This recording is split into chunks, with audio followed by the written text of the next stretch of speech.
जय श्री कृष्णा, जय श्री राधे।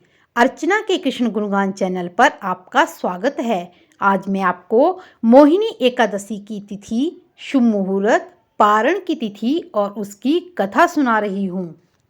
वैशाख मास के शुक्ल पक्ष की इस मोहिनी एकादशी को भगवान के पुरुषोत्तम रूप की पूजा करने का विधान है। भगवान की प्रतिमा को स्नान आदि कराकर उत्तम वस्त्र पहनाकर उच्च आसन पर बैठाकर आरती उतारनी चाहिए। शास्त्र और वेदों में एकादशी का व्रत सर्वोत्तम माना गया है। धार्मिक मान्यताओं के अनुसार जो एकादशी का व्रत रखते हैं उनको मृत्यु के बाद मोक्ष की प्राप्ति होती है। इस दिन भगवान को मीठे फलों का भोग लगाना चाहिए। तत्पश्चात प्रसाद वितरित करके ब्राह्मणों को भोजन कर तथा दान दक्षिणा देनी चाहिए। रात्रि में भगवान का कीर्तन करते हुए भगवान की मूर्ति के समीप पृथ्वी पर शयन करना चाहिए और इस व्रत के करने से निंदित कर्मों के पाप से छुटकारा मिलता है। पंचांग के अनुसार मोहिनी एकादशी की तिथि 30 अप्रैल 2023 रात्रि 8:28 से शुरू होकर 1 मई को 10:09 पर इसका समापन होगा और इसके पारण का समय 2 मई सुबह 5:40 से लेकर 8:19 तक रहेगा। मोहिनी एकादशी के दिन भद्रा का भी साया रहेगा।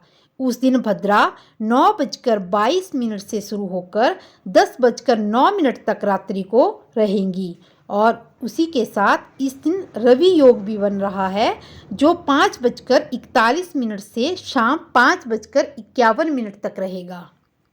अब मैं आपको मोहिनी एकादशी की व्रत कथा सुनाती हूँ।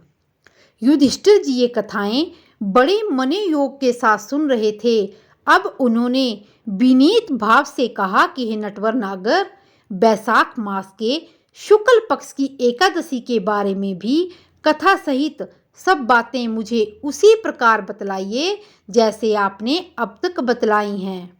भगवान श्री कृष्ण ने कहा, हे कुंती पुत्र, जब सीता जी के वनवास के बाद रामचंद्र जी बहुत व्यथित हो गए थे तब उन्होंने वशिष्ठ जी से पूछा था कि गुरुदेव, मुझे कोई ऐसा व्रत बतलाइए जिससे समस्त दुखों, संतापों और पापों का क्षय होकर मेरे हृदय में शांति का अनुभव हो। उसमें वशिष्ठ जी ने उत्तर दिया, वह मैं तुम्हें बतलाता हूँ।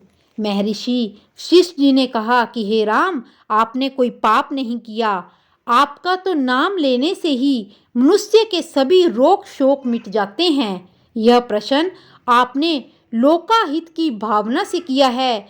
अतः मैं आपको बतलाता हूँ कि मानसिक शांति की प्राप्ति और संताप तथा पाप मिटाने का अमोघ शास्त्र है मोहिनी एकादशी का व्रत। वैशाख मास के शुक्ल पक्ष की एकादशी को मोहिनी एकादशी का व्रत इसलिए कहा जाता है कि इसका व्रत करने से मनुष्य के पाप तथा दुख दूर होकर वह मोह जाल से मुक्त हो जाता है। एताएव दुखी मनुष्यों को यह व्रत अवश्य करना चाहिए। मैं इसकी कथा कहता हूँ, आप ध्यान पूर्वक सुनिए। सरस्वती नदी के किनारे बसी सुंदर और संपन्न नगरी भद्रावती में द्युतिमान नाम का चंद्रवंशी राजा राज्य करता था। इसी नगर में धन धान्य से परिपूर्ण धनपान नामक एक वैश्य भी रहता था। वह वैश्य अत्यंत धर्मात्मा एवं विष्णु भक्त था। उसने नगर में अनेकों भोजनालय, प्याऊ, कुएं, तालाब तथा धर्मशालाएं आदि बनवाई थी। सड़कों के किनारे आम, जामुन, नीम आदि के अनेक वृक्ष लगवाए थे। उस वैश्य के सुमना, सद्बुद्धि, मेधावी, सुकृति और दृष्ट बुद्धि नाम के 5 पुत्र थे।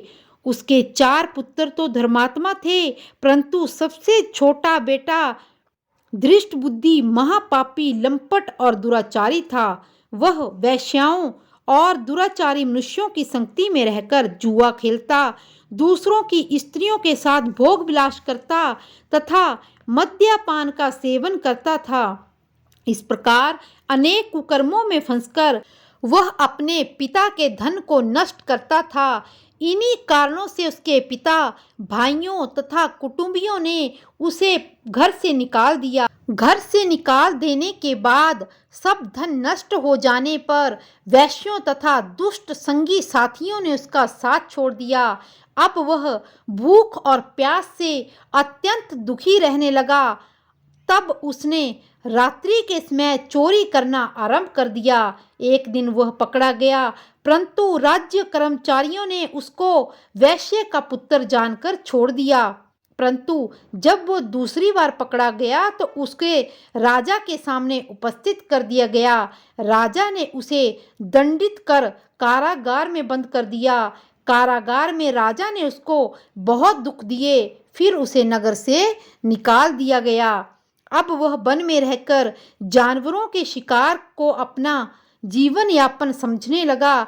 एक दिन भूख प्यास के कारण व्याकुल होकर शिकार का पीछा करते करते कौंडिन्य ऋषि के आश्रम में जा पहुंचा। उस समय बैसाख मास था और कौंडिन्य ऋषि गंगा स्नान करके आ रहे थे। उनके भीगे वस्त्रों के छींटे पड़ने के कारण उसको कुछ सद्बुद्धि प्राप्त हुई और वह मुनि के सामने हाथ जोड़कर कहने लगा, हे मुनीश्वर, मैंने अपने जीवन में बहुत पाप किए हैं, अतः आप उन पापों से छूटने का कोई साधारण और बिना व्यय किया हुआ उपाय मुझे बतलाइए।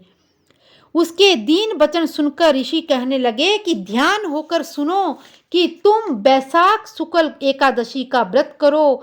इस एकादशी का व्रत मोहिनी एकादशी है और इससे तुम्हारे सभी पाप नष्ट हो जाएंगे। मुनि के वचन सुनकर वह अत्यंत प्रसन्न हुआ और उनके द्वारा बताई गई विधि के अनुसार उसने मोहिनी एकादशी का व्रत रखा। हे राम, इस व्रत को करने के प्रभाव से उसके सब पाप नष्ट हो गए और अंत में वह गरुड़ पर चढ़कर विष्णु लोक हो गया। इस व्रत से मोह आदि सब नष्ट हो जाते हैं। अतः संसार में इस व्रत से अधिक कोई श्रेष्ठ व्रत नहीं है।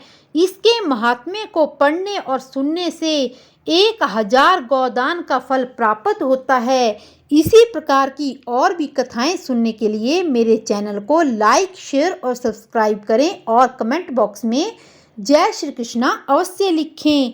जय श्री कृष्णा, जय श्री राधे।